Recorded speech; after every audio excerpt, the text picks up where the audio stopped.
காஷ்மீரின் பகல்காம் பகுதியில் நடந்த பயங்கரவாத தாக்குதலில் 26 சுற்றுலா பயணிகள் உயிரிழந்ததை தொடர்ந்து இந்தியா அதற்கு பதிலடியாக ஆபரேஷன் சிந்தூர் என்ற குறியீட்டில் ஒரு பெரும் தாக்குதலை மேற்கொண்டது.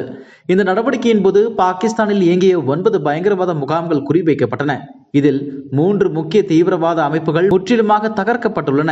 இந்த தாக்குதலின் தாக்கம் பெரிய அளவில் இருந்தது.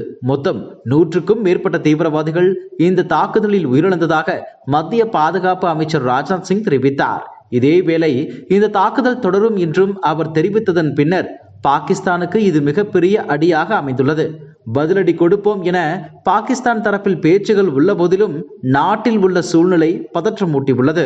இந்தியாவின் தாக்குதலை எதிர்கொள்ள முடியாமல் பாகிஸ்தான் நாடாளுமன்றத்தில் ஒரு எம்பி கண்ணீருடன் பேசும் வீடியோ சமூக வலைதளங்களில் வைரலாகி வருகிறது. அவர் இந்தியா தொடர்ந்து தாக்கினால் பாகிஸ்தானின் நிலை என்னவாகும் என கதறி அழுதார். அதுபோன்று இன்னும் சில எம்பிக்களும் சோகத்தில் அழுததாக தகவல்கள் கூறுகின்றன.